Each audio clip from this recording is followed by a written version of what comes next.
This is the Nitecore EX7, an ultra-powerful 6,000 lumens USB-C rechargeable heavy-duty EDC flashlight. There's a lot to love about this light, so let's dive right in.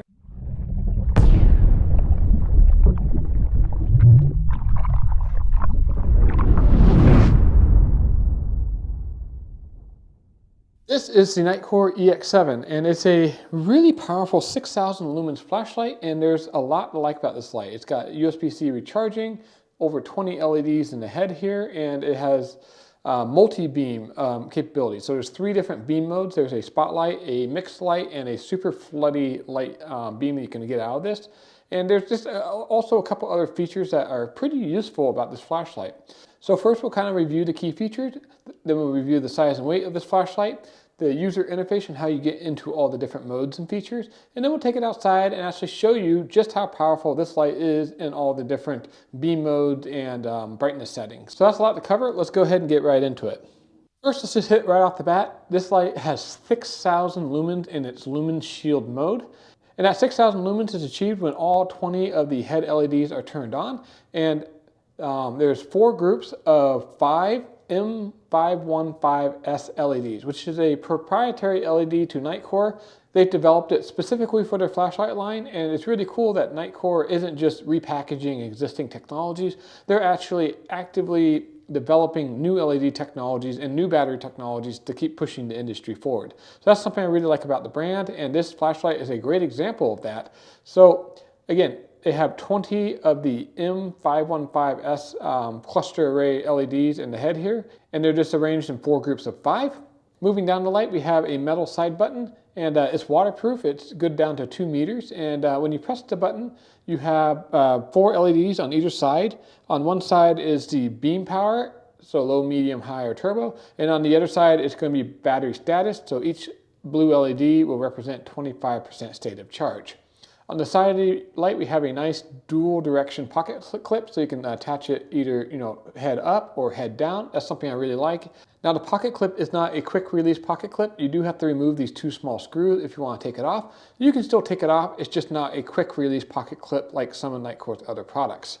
The light itself is all metal aluminum construction, which is really nice, durable construction, but it also helps dissipate the heat around the 20 LEDs that you have in here. You can see the cooling fins that are kind of cut to the side here, and this light does need it. It's not as hot as you would think for a light that has 6,000 lumens, but it does accumulate some heat around the head, which I'll show you in our thermal testing portion of the video.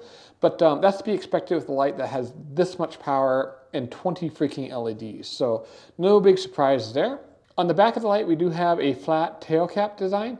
There is no button on the back, no kind of tactical button, if you will. The operation of the light is done entirely through the single side button, which is a little bit of a con. We'll kind of talk about that in the user interface section, but since this light does have multiple brightnesses and multiple beam throws and lockouts and different things you can do, that just ends up being a lot to do with one single side button, and that leads to a couple little quirks about this light's user interface. Of course, we'll go over all that in the user interface portion of this video. The light is IP68 rated, which means it's waterproof down to 2 meters, which in my opinion is mandatory these days. They have the technology to do it. There's no reason not to have that on a flashlight. The light is also drop tested at 2 meters, which means it's going to be a super durable, rugged design, which is what you've always come to expect from Nitecore. Not only does the light have the standard low, medium, high turbo settings, it has lumen shields and search mode, which we'll talk about in a little bit. The search mode is 3,000 lumens and the lumen shield is 6,000 lumens.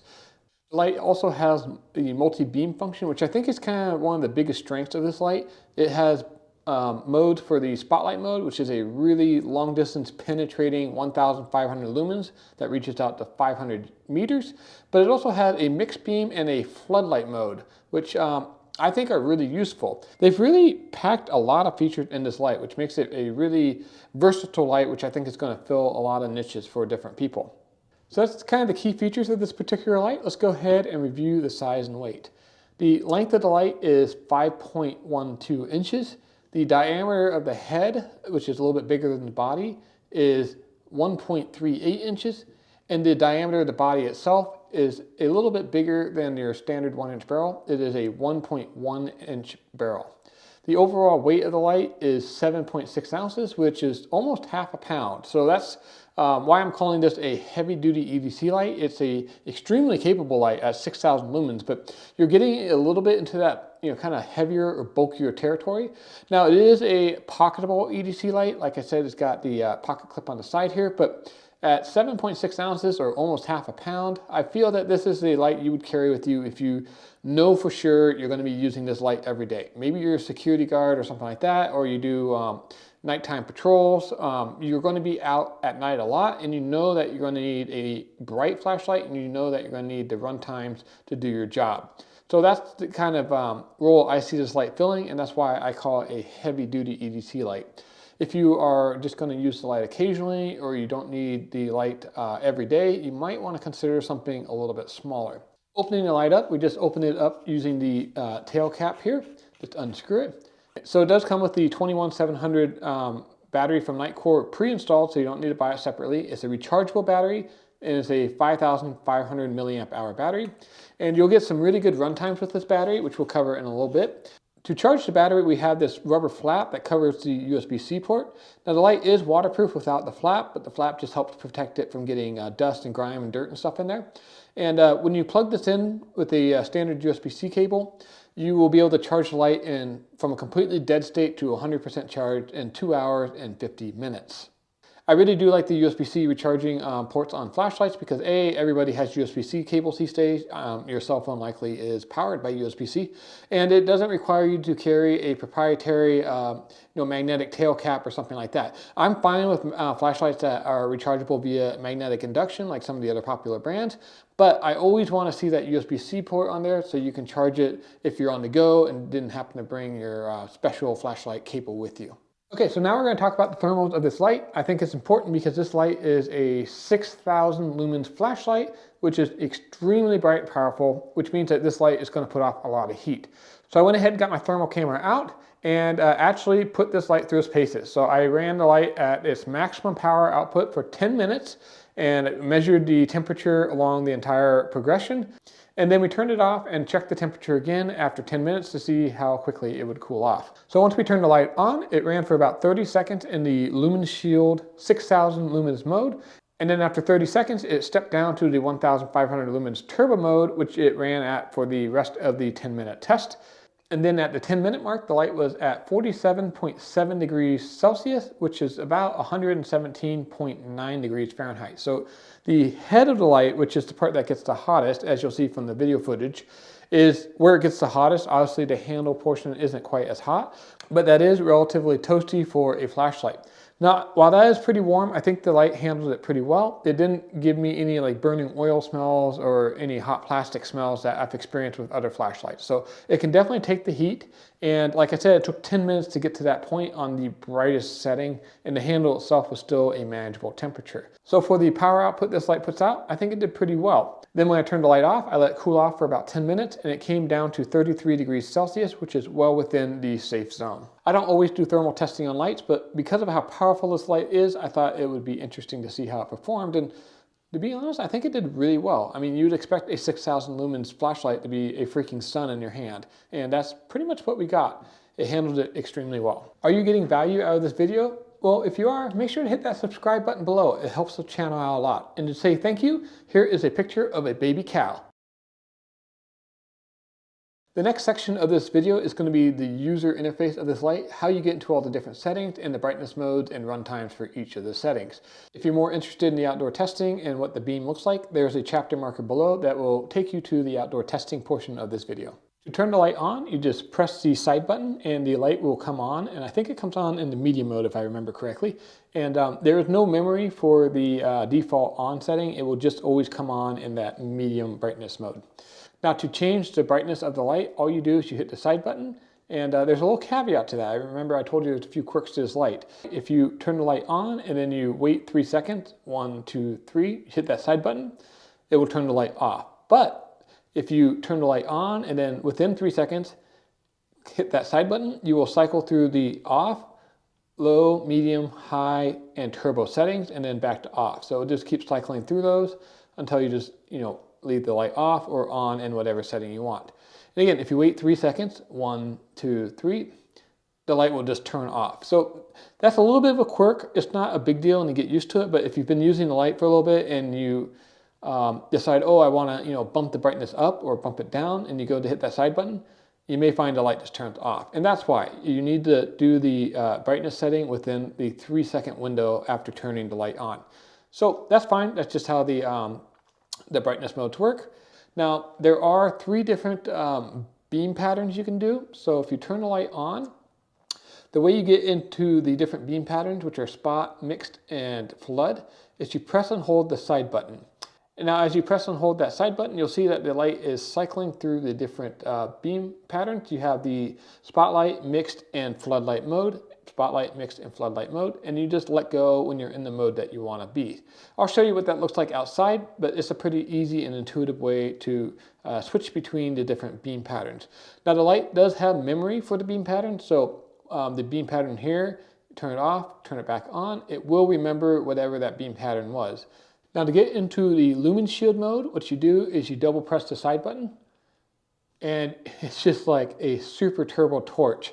And if you want to go from the lumen shield mode to the search mode, so the lumen shield mode again is 6,000 lumens. If you press and hold that side button, you'll go into the search mode. And the search mode is 3,000 lumens, so super bright. And again, it will be memory for those items as well. So if I turn the light off and I double press that side button, since it was last in search mode, it will remember that it was in search mode. Now if I press and hold, I'm in the lumen shield mode, turn it off, double press, and we're back in the lumen shield mode. So that's how you get into the lumen shield and search mode. Now there are 2 other modes. There is the strobe mode and the lockout mode. To get into the strobe mode, you will triple press that button. So seizure warning, 1, 2, 3. You can see is a very quick and disorienting strobe. Now I did note that the strobe was 3,500 lumens, which is brighter than the spotlight mode, which I thought was interesting. To get in lockout mode, you will press and hold the side button for 3 seconds. So 1, 2, 3, maybe a little bit longer. You'll see the light start blinking, and that lets you know that you are in the lockout mode. To get out of the lockout mode, you have to quick press, then long press the side button. So quick press, long press, and then you'll see the light come back on, letting you know it is good to go. So there you have it. It's really a pretty simple UI once you get the hang of it. It's just a little bit different than some of the Nitecore's other products, so it takes a little getting used to. But again, just a quick reminder, you press the side button to turn it on. You press the side button within 3 seconds to cycle through the low, medium, and high settings. Double press to get into the lumen shield mode. When you're in the lumen shield mode, press and hold to switch between the search mode and the lumen shield mode. And when the light is on in a normal brightness setting, to change the beam pattern, you just press and hold the side button to switch between the spot, mixed, and floodlight modes. I'm going to go ahead and throw up on the screen the brightnesses and runtimes for each beam pattern. I'm not going to read every one individually because it would take forever. But in the spotlight mode, the turbo is going to be 1,500 lumens and will run for 2 hours and 30 minutes. In the spotlight, mixed, and floodlight modes, the brightnesses are going to be the same for each, but the runtimes will vary a little bit for each. The mixed beam, the turbo is also 1,500 lumens with a max runtime of 2 hours and 30 minutes. And then the floodlight mode, same thing, 1,500 lumens with a runtime of 2 hours and 30 minutes. Now the search mode, which is the really powerful spotlight mode, is a 3,000 lumens beam and will run for 2 hours and 15 minutes according to the spec sheet. Now I'm going to put an asterisk on that. When you're actually using the light, you're going to be restricted by thermal management. So when you get into these higher powered modes, it'll run for about 30 or 40 seconds, and then we'll step down into the turbo mode for that actual beam pattern. So the 2 hours and 15 minutes that's listed on the spec sheet is kind of a faux number, because that's just for intermittent use. It's not going to be continuous. The lumen shield is 6,000 lumens, which they'll claim will run for 2 hours. But again, like the search mode, it's really going to have a 30 to 40 second runtime, and then it's going to step down due to thermal management into that turbo mode. So again, it just demonstrates how powerful the light is, but the cooling technologies haven't really kept up with these lights. They have more power than the package can really allow for. So you get that good strong burst, and then you will step down into a more usable turbo mode, which has sustained run times. Okay guys, we are outside in the testing area, aka my backyard. The first mode is the ultra low mode, which is really dim, but if I put my hand in front of the camera, you can clearly see it. But again, this is going to be for like checking inside a drawer, under the bed, something like that, where you don't want to blow out your night vision. To get into that mode, you just press and hold the light when it's in the off position. The next mode is the 30 lumens mode. For these first few demonstrations here, I'm going to be in the spotlight mode, just so you know. 30 lumens mode is good to about 15, 20 feet or so, but it is pretty dim. This 30 lumens mode isn't really reaching out to that back wall there, but it'd be perfect for any time you just need a little bit of light inside or something like that. The next mode is the medium mode. And if you look in the left here, you can see my house pretty easily. I can hit the ground pretty easily.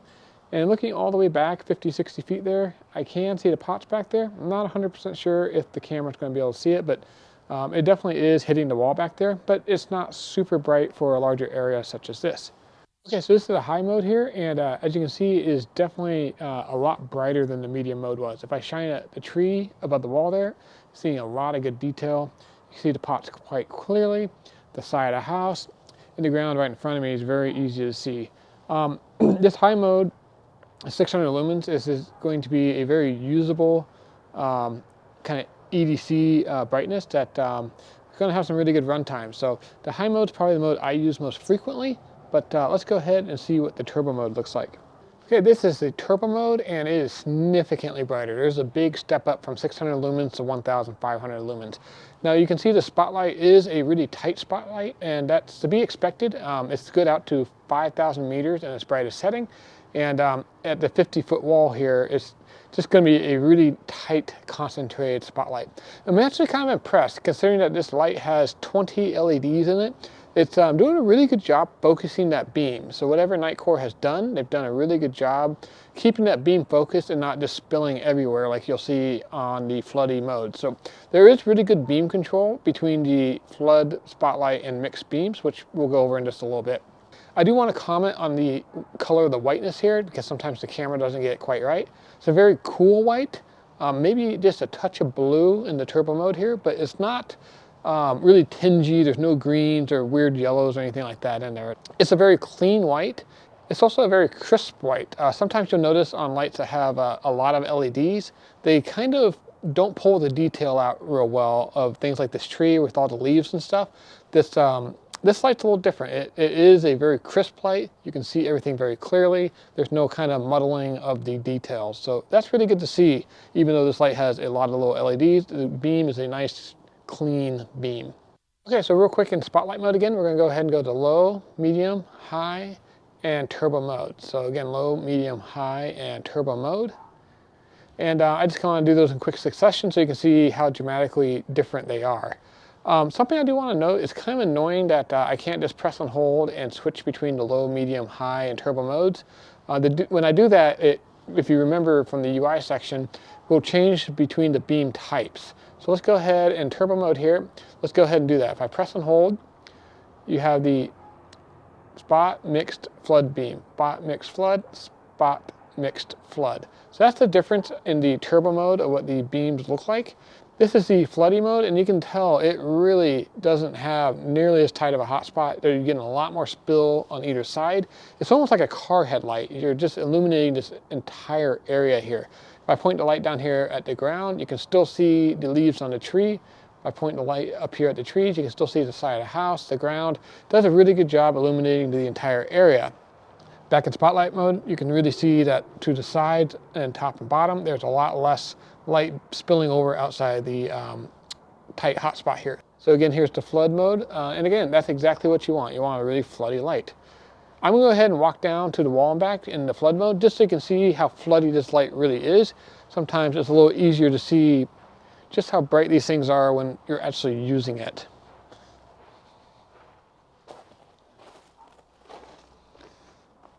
So I'm going to go ahead and go through the low, medium, and highs on the spotlight, mixed, and floodlight mode. Then we'll look at the lumen shield and search modes. So here's the spotlight. So off, low, medium, high, turbo. Low, medium, high, turbo. Here's the mixed beam, and again, we're going to go low, medium, high, turbo, low, medium, high, turbo. And you can tell that the hot spot isn't nearly as tight with the mixed beam, but it's still got a good hot spot, but you're getting a lot more flood, which is really useful depending on what you're trying to do. Here is the floodlight mode, and again, we're going to do the same thing. low, medium, high, and turbo. Low, medium, high, and turbo. So again, the flood mode here, it's just doesn't really have a real tight hotspot at all. So this is good if you're just trying to illuminate the entire area. Again, the light has a real nice flat base to it, so you can set it up like a lamp inside a tent or a camper, something like that. Having the different beam styles really makes this light a very versatile light. Okay, we are back in the spotlight mode. This is a turbo. We're gonna go ahead and put it into the higher mode by double pressing. Okay, this is the search mode. So you can tell we have a really powerful tight hotspot there. There is some flooding to side just because this is so bright. Again, this is 3000 lumens, but a very good hotspot for kind of a search mode. All right, we're gonna go ahead and go into the lumen shields mode, which is probably what you guys all came here for. And you can see is this super bright, 6000 lumens, just completely overwhelming my backyard. Has a lot of flood, and the center hotspot is super bright as well. 6000 lumens, it's really probably more than you need, but it's cool that the light is capable of it. And if you're in an area big enough to actually utilize this, maybe on a boat, on the water, stuff like that, this light is really going to just overpower the darkness and really take care of you in whatever situation you find yourself in. Now, I do want to mention that the searchlight mode and the lumen shield mode will only run for about 30 seconds before the light starts getting too hot. I've been using the light a little bit, so we can kind of demonstrate that. So going to lumen shield mode, it'll run about 30 seconds. It's going to be less because I've had it on for a bit. But there'll be a very noticeable drop off as it goes into the turbo mode. So we'll just give it a minute here. And again, I've been running the light quite a bit already, so it is somewhat warm, but it's holding up pretty good. It hasn't given up on me yet. And there it went. It just stepped down to turbo mode. I really like that it steps down to the 1500 lumens mode. It can run that all day long. And it doesn't just give up and quit on you like older lights used to do. It just steps down, protects itself, and you can still use the light as needed. Now, as the light cools off, you can double press and get back into it, and it'll step down whenever it thinks it's too hot. So again, this light is heat soaked already, and it's not going to run continuously in the searchlight or lumen shield mode, but that's the situation. Now, the final setting I'm going to show you is the strobe mode. So seizure warning, you just triple press, so 1, 2, 3. And that is the strobe mode. Extremely disorienting, just like any strobe mode would be. And it looks like the flickering changes frequency from time to time. So yeah, very effective strobe mode. All right, that's it for the outside testing. Let's head back inside. Okay, we're back inside from the outside testing. And what do you guys think? I mean, personally, I think this light is incredibly powerful. It's so powerful, it almost wants to melt down sometimes, but that's kind of be expected with a light that's 6000 lumens that you don't have to mount to a vehicle. This is a pocketable, handheld sized flashlight with a ridiculous amount of power.